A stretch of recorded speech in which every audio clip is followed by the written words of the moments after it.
Start.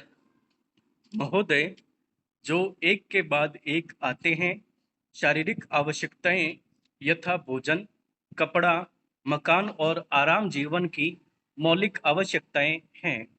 दूसरे स्तर पर आती है सुरक्षा और भविष्य के प्रति निश्चिंतता। इनके लिए मनुष्य भांति भांति की वस्तुओं का संग्रह करता है। फिर है सामाजिक आवश्यकताएं, जैसे अपने परिवार के भीतर और फिर बाहर के दूसरे लोगों से अच्छे संबंध बनाए रखने के लिए सामाजिक, आर्थिक, राजनीतिक और मनोरंजनात्मक संगठन बनाना। चौथे स्तर पर है अहम संबंधी आवश्यकताएं, जैसे आत्मसम्मान, आत्मविश्वास और आत्मतुष्टि आदि।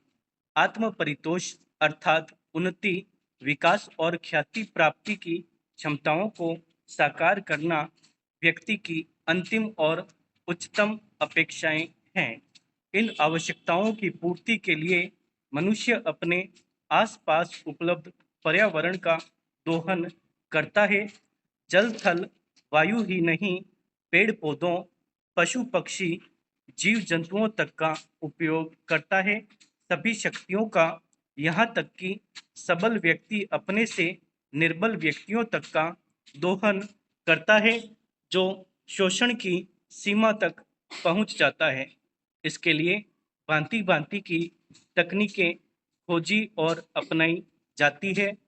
प्रौद्योगिकी ने मनुष्य को भांति भांति की आवश्यकता की वस्तुएं अभूतपूर्व प्रचुरता से लेकर संतुष्ट किया है और आवश्यकता की सीमा रेखा भी खिसकाई है। विलासिता और सजावट की ऐसी सामग्री भी दी है, जो अब बहुत कुछ आवश्यकताओं में गिनी जाने लगी है।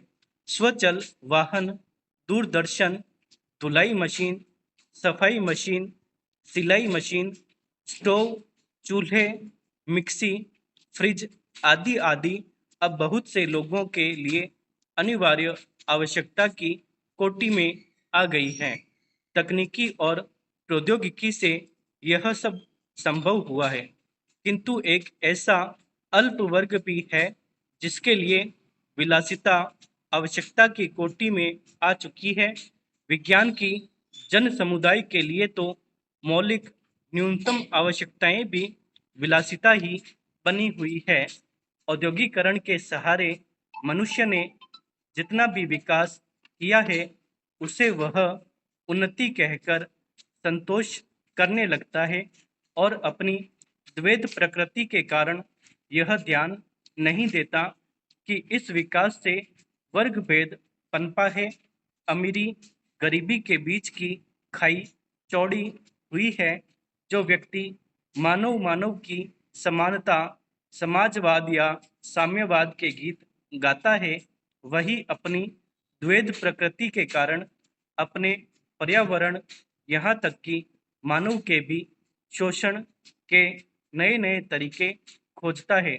यह शोषण बलात्कार की सीमा तक पहुंच गया है।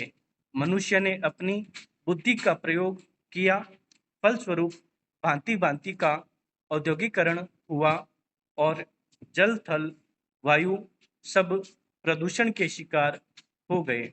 जितना ही अधिक विकास हुआ, उतना ही अधिक विनाश हुआ। मरुस्थल, प्राकृतिक संपदा का भीषण ह्रास हुआ।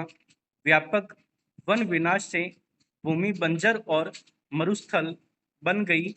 एक बड़ा हवाई जहाज एक दिन में जितनी ऑक्सीजन खर्च करता है, उतनी ऑक्सीजन 17,000 हेक्टेयर वन में तैयार होती है और वन बचे ही कितने हैं। इस उद्योग प्रत्यान सभ्यता का केंद्र पूंजी है और धर्म स्वार्थ है। मनुष्य मनुष्य का शोषण कर रहा है, देश देश का।